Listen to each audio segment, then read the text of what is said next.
अगर आपको पहाड़ों की गोद में बसे पवित्र पूर्णागिरि माता धाम के दर्शन करने हैं तो ट्रेन का सफर सबसे सस्ता और आरामदायक तरीका है। लेकिन लखनऊ से टनकपुर के लिए कौन सी ट्रेन लेनी चाहिए, किराया कितना पड़ेगा और रास्ते में कौन कौन से मजेदार स्टेशन आएंगे, साथ ही वहां पहुंचकर माता पूर्णागिरि के दर्शन कैसे करें और क्या क्या सावधानियां बरतें और वहां होने वाली धोखाधड़ी से भी परिचित कराएंगे। तो वीडियो को लास्ट तक जरूर देखिए, वरना कहीं ट्रेन छूट न जाए। नमस्कार दोस्तों, स्वागत है आपका आपके अपनी channel travel tips with KD पर। मैं लेकर आया हूँ लखनऊ से टनकपुर तक ट्रेन से जाने की पूरी गाइड, टाइम टेबल, टिकट किराया और कुछ मजेदार फैक्ट्स। लखनऊ से टनकपुर की दूरी लगभग 342 किलोमीटर है। इस सफर का समय करीब 8 से 10 घंटे का होता है। टनकपुर उत्तराखंड का एक छोटा मगर बेहद खास स्टेशन है, क्योंकि यहीं से शुरू होता है पूर्णागिरि माता मंदिर का पवित्र सफर। हर साल लाखों श्रद्धालु यहाँ दर्शन के लिए आते हैं। तो चलिए जानते हैं कि लखनऊ से यहाँ कैसे पहुँचा जाए। लखनऊ से टनकपुर के लिए सीधी ट्रेन सेवा है। अभी के समय में कुल 2 ट्रेनें चलती हैं, जो कि लखनऊ से टनकपुर तक डायरेक्ट जाती हैं।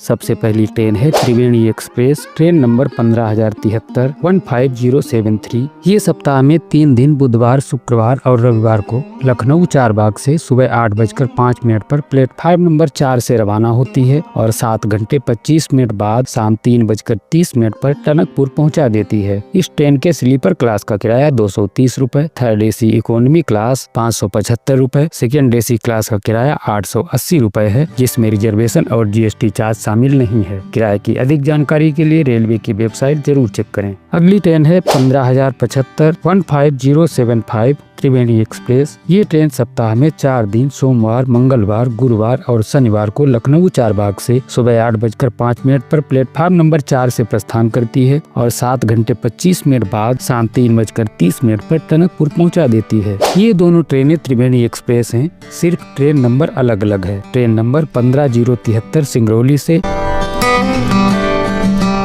ये ट्रेन लखनऊ से चलने के बाद आलमनगर, संडीला, हरदोई, शाहजहांपुर, बिलपुर, बरेली जंक्शन, बरेली सिटी, इज्जत नगर, पीलीभीत, मझोला पकड़िया, खटीमा होते हुए टनकपुर पहुंचती है। अगर आपको फुल कंफर्म टिकट चाहिए तो स्लीपर या एसी कोच में सीट बुक कर सकते हैं, लेकिन अगर बजट में सफर करना चाहते हैं तो जनरल कोच भी बेस्ट ऑप्शन है। रास्ते में खेतों की हरियाली, पहाड़ी झरनों और खूबसूरत जंगलों का नजारा आपके सफर को यादगार बना देगा। खटीमा से आपको जंगल ही जंगल दिखने वाले हैं। अगर आप प्रकृति प्रेमी हैं तो इस रूट पर आपको अवश्य जाना चाहिए। अब जानते हैं पूर्णागिरि माता मंदिर जाने की गाइड। टनकपुर पहुंचते ही आपका अगला स्टॉप होगा पूर्णागिरि मंदिर, जहां जाने के लिए टनकपुर से पूर्णागिरि मंदिर जाने के लिए जीप बस सर्विस उपलब्ध है, जो आपको पूर्णागिरि मंदिर स्टॉप तक छोड़ देगी। इसके बाद अगर आप पूरी चढ़ाई पैदल करना चाहते हैं कर सकते हैं, नहीं तो वहां से भी टैक्सी मिल जाएगी, जो 20-30 रुपए में 3 किलोमीटर आगे तक छोड़ देगी। जहाँ से सीढ़ियाँ मिलती हैं, उसके आगे का सफर आपको पैदल ही तय करना होगा, जो कि 3 से 4 किलोमीटर है। आखिरी 3-4 किलोमीटर की चढ़ाई पैदल करनी पड़ती है, लेकिन माता के दर्शन का आनंद अलग ही है। अगर आप दर्शन से पहले आराम और स्नान वगैरह करना चाहते हैं तो चढ़ाई के शुरुआत से मंदिर के 1 किलोमीटर पहले तक लाइन से लगी प्रसाद की दुकानों पर टॉयलेट, बाथरूम, आराम करने के लिए गद्दे और कंबल तथा आपके सामान की भी सुरक्षा करते हैं, जिसका ये लोग 1 रुपया भी नहीं लेते। वो अलग बात है कि इनके प्रसाद में 101 रुपए से नीचे नहीं होता और 1000 रुपए तक हो सकता है, जिसमें कुछ खास होता नहीं। तो वह चीज आप लोग खुद देख लेना। और हाँ, एक बात तो मैं बताना भूल ही गया कि यहाँ प्रसाद वाले लोग पहले तो आपका बहुत सम्मान पूर्वक बुलाकर आपकी सेवा करते हैं और सारी व्यवस्था करते हैं, मगर जैसे ही आप दर्शन करके वापस आए तो फिर ये लोग वहाँ बैठने तक नहीं देंगे। तो ऐसे में आपको दर्शन ऐसे टाइम पर करने चाहिए ताकि दर्शन करने के बाद आपको वहाँ बैठना ही ना पड़े। मंदिर से जुड़ी मान्यता, कहा जाता है कि यहाँ माता सती की नाभि का भाग गिरा था, इसलिए इसे सिद्ध पीठों में से एक माना जाता है। हर साल चैत्र नवरात्रि में यहाँ लाखों श्रद्धालु आते हैं। तो दोस्तों, अब आप तैयार हैं लखनऊ से टनकपुर और पूर्णागिरि माता के दर्शन के लिए। अगर वीडियो पसंद आया हो तो लाइक करें, शेयर और सब्सक्राइब करें